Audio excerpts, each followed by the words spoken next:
Yo, everybody, what's up? How's it going?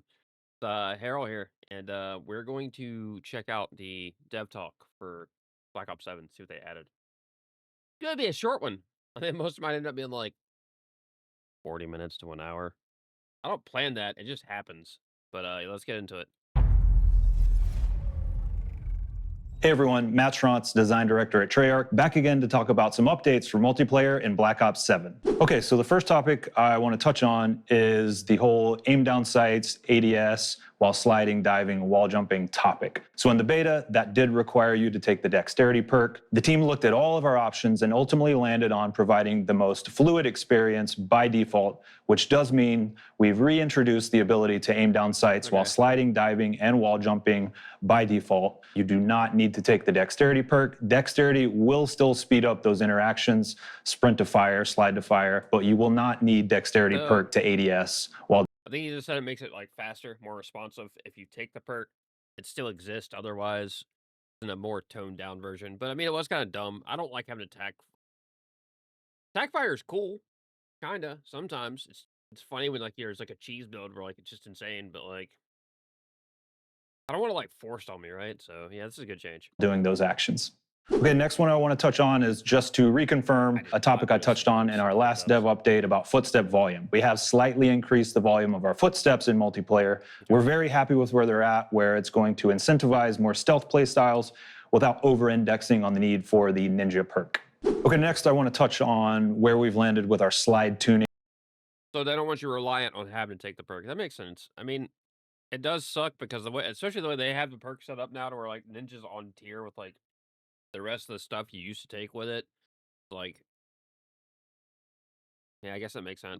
Coming out of the beta for launch. Alongside that dexterity change and the ADS change, we have slowed down the slide speed a bit and we reduced the distance a bit, but I promise you it still feels great, it still feels fluid, but we want to make sure that that's not the only way you can enter in an engagement. Okay, another movement topic I want to touch on are our mantles. So we saw the feedback, we agree, some of the mantles felt a little slow, so the team is going through every single mantle in the game to make sure that we have a consistent speed and fill and everything feels fast and fluid.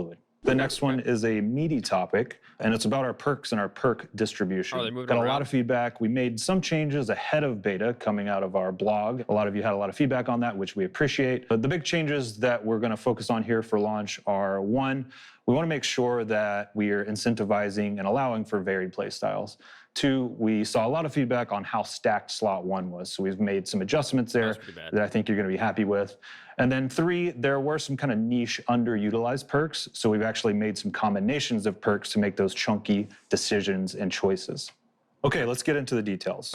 First change, we've actually moved Tech Mask to slot 2 from slot 1. That's going to allow for classes like Flak Jacket, Tech Mask, and Guardian for a very strong support tanky class.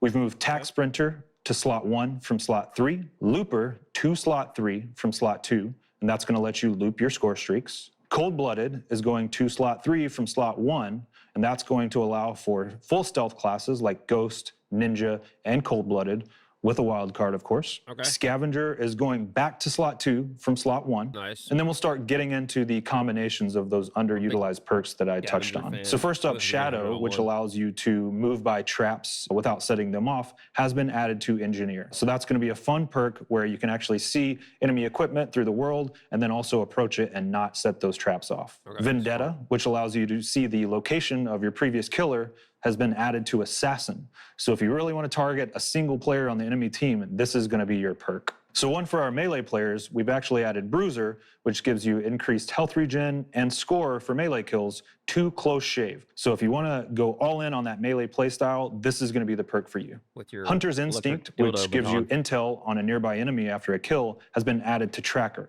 So that's all about tracking your enemy locations. And then one that I'm super excited about, we've actually added Quartermaster, which recharges your equipment to Gearhead, and that has moved to slot 1. And if you're all about the gadgets, or if you're all about the field upgrades and the equipment, this is going to be the perk for you. So with all of these changes to our perks, the team is very excited. We think you'll be very excited. And of course, we're very much looking forward to your feedback. Okay, next up, I want to touch on what Oh, we're shit. doing with aim assist in Black Oh, Ops shit. 7. So first off, we're looking very closely at the data, and the data says that controller players are winning slightly more in close range engagements, and then keyboard mouse players are winning slightly more in those long range engagements. So what we're going to do here is to try to close that gap, take a very close look at the strength of aim assist across all of those ranges, and then additionally, we are looking at rotational aim assist and the requirement for your right aim stick to be moving in the direction of your target. We'll have more concrete details to share soon. That's my time for today. Of course, we have more details coming on maps, modes, weapons, and progression as we head into launch. We need more. I need more info. That was not a bad change.